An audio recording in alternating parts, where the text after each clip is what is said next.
कानी बहू।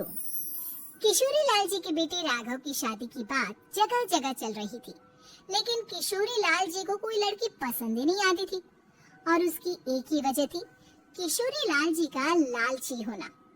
उनको लड़की वालों से मोटा दहेज चाहिए था और इसी चक्कर में एक दिन वो एक बहुत पैसे वाले के घर अपने बेटे का रिश्ता लेकर पहुंचे। उस आदमी का नाम था ओम प्रकाश। देखिए किशोरी लाल जी, मेरी एक ही बेटी है और मेरी सारी संपत्ति जायदाद सब कुछ मेरी बेटी नैना का ही है। पापा, नाम से लगता है बहुत खूबसूरत होगी। कितना अच्छा नाम है ना, नैना। वैसे बात तो सही है आपकी। अब इतना पैसा है, जमीन जायदाद है, इकलौती बेटी, आप भी क्या करेंगे? सब कुछ उसे ही देंगे ना। बिल्कुल ठीक पहचाना आपने। बस बेटी की शादी और सारी जायदाद उसके नाम। पापा, बिना देखे हाँ कर दीजिए ना। इतना अच्छा रिश्ता फिर कहाँ मिलेगा? माला माल हो जाएंगे हम। मैं अपनी बेटी को बुलाता हूँ। अरे नहीं नहीं नहीं नहीं, आपकी बेटी का नाम नैना है, सुनकर ही लगता है बहुत सुंदर होगी। रहने दीजिए अंकल, मैं तो आपकी बेटी के नाम से इतना खुश हो गया हूँ कि उसे बिना देखे शादी करने को तैयार हूँ। अब तो मैं उसका चेहरा सीधे शादी के बाद ही देखूंगा। और इस तरह राघव नैना का चेहरा नहीं देखता और उससे शादी कर लेता है। शादी के बाद अपनी सुहाग रात पर जब राघव नैना का घूंघट उठाकर देखता है तो नैना की आंखें बंद थी। कितनी खूबसूरत हो तुम नैना, जरा अपनी आंखें खोलकर मेरी तरफ देखो तो सही। नहीं, मुझे शर्म आती है। अरे, मैंने तुम्हें शादी से पहले भी नहीं देखा और अब अगर तुम आंखें खोलकर मुझे देखोगी भी नहीं तो मुझे अच्छा कैसा लगेगा? इससे पहले कि नैना अपनी आंखें खोलकर राघव की तरफ देखती, अचानक से लाइट चली गई और राघव नैना को पूरी तरह से देख भी नहीं पाया। अगली सुबह नैना राघव के लिए नाश्ता बनाकर लेकर आई। अरे ये क्या? आधा पराठा सेका हुआ है और आधा बिल्कुल कच्चा। ये तुमने क्या किया नैना? बहू, तुमने क्या आधा पराठा तवे से नीचे लटका कर रखा था जो आधा सेका है और आधा कच्चा? मुझे जितना दिखेगा उतना ही तो सीखूंगी ना पापा जी। जहाँ जहाँ मुझे नजर आ रहा था वहाँ मैंने सीख लिया, जहाँ जहाँ नहीं दिखा वहाँ कच्चा रह गया होगा। इसका क्या मतलब है? ये कैसा मजाक कर रही है तुम? अरे बहू, तुमने इतना लंबा घूंघट क्यों लगाया हुआ है? देखो, हमारे घर में बहुओं को बेटी की तरह रखा जाता है और फिर तुम तो इतना सारा माल लेकर आई हो। देखो, घूंघट डाल कर रखने की कोई जरूरत नहीं है। हाँ नैना, पापा जी ठीक कह रहे हैं, तुम तो आराम से रहो, अपना ही घर समझो। नैना अचानक से अपना घूंघट उठा लेती है। अरे ये क्या पापा, नैना की तो एक आंख फूटी हुई है। नाम से नैना, लेकिन ये तो कानी बहू निकली। मेरे साथ धोखा हुआ है, धोखा। बिना दिखाए अपनी कानी लड़की मेरे संग ब्याह दी। मुझे कानी बीवी नहीं चाहिए। मुझे अभी ओम प्रकाश जी से बात करनी पड़ेगी। आखिर उन्होंने मेरे साथ ऐसा किया क्यों? अरे, आप लोगों ने ही तो पापा से कहा था कि आप लोग शादी से पहले मुझे देखना नहीं चाहते।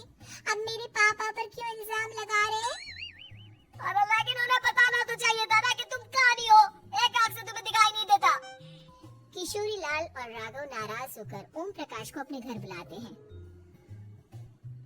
पापा जी, ये आपने क्या किया? शादी से पहले बताया क्यों नहीं कि नैना की आंखों में परेशानी है? अरे, आप ही ने तो लड़की देखने से मना कर दिया था। और लेकिन आप बता तो सकते थे।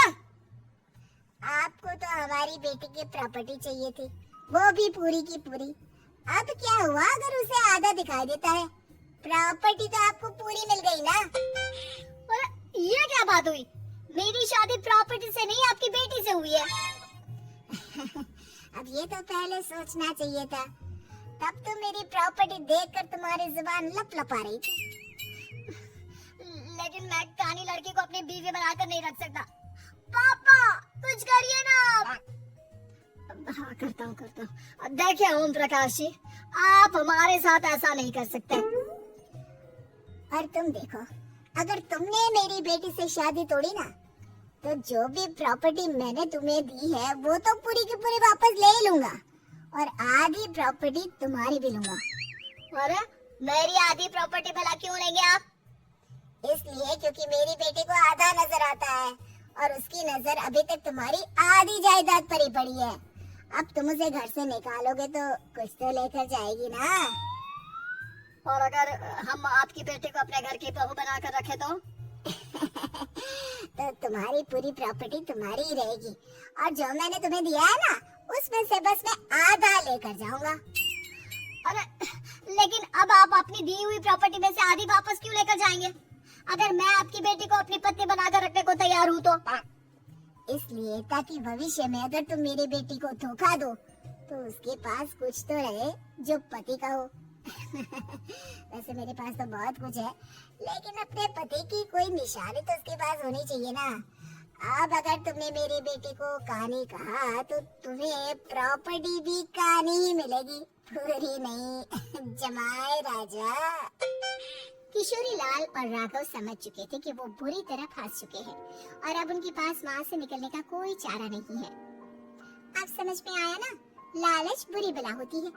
एक तो तुम्हें प्रॉपर्टी मिली, ऊपर से बीवी मिली, उसमें तुम्हें नखरे भी दिखाने हैं। आए बड़ी, चुपचाप बैठो तुम। कुछ दिनों के बाद नैना राघव की कार लेकर बाजार घूमने निकलती है और जब कार लेकर वापस आती है, ये क्या? एक तरफ से मेरी गाड़ी पूरी खराब हो चुकी है। लगता है तुमने मेरी गाड़ी को किसी दूसरी गाड़ी के साथ एक्सीडेंट किया है। अरे अरे कितना बड़ा नुकसान कर दिया तुमने बहू। क्या है ना पापा जी, मुझे एक आंख से दिखाई नहीं दे रहा था, सामने से गाड़ी आ रही थी। मुझे तो सिर्फ आधा ही दिखाई दिया और वो गाड़ी मेरी कार से रगड़ते हुए निकल गई। अब मैं क्या करूं बताओ? आप इसे ठीक कराने के पैसे कौन देगा? तुम्हारे पापा? तुमने मुझसे इस तरह से बात की? अभी रुको। नैना राघव की शिकायत ओम प्रकाश को कर देती है। देखो राघव, अब जो मेरी आधी प्रॉपर्टी तुम्हारे पास थी ना, उसमें से आधी और मैं लेकर जाऊंगा, क्योंकि तुमने मेरी बेटी को डांटा। अरे नहीं पापा जी, गलती हो गई, माफ कर दो। गलती की तो कोई गुंजाइश ही नहीं। अगली बार मेरी बेटी को डांटा तो बची हुई आधी में से आधी और ले जाऊंगा। लालच के चक्कर में हम दोनों ने बहुत बड़ी गलती कर दी बेटा। एक तो तुम्हें कानी बहू मिली और ऊपर से जो माल मिला वो भी काना। इस तरह राघव की हर एक गलती पर ओम प्रकाश उसकी प्रॉपर्टी का आधा आधा हिस्सा लेकर अपना सारा माल वापस ले गया।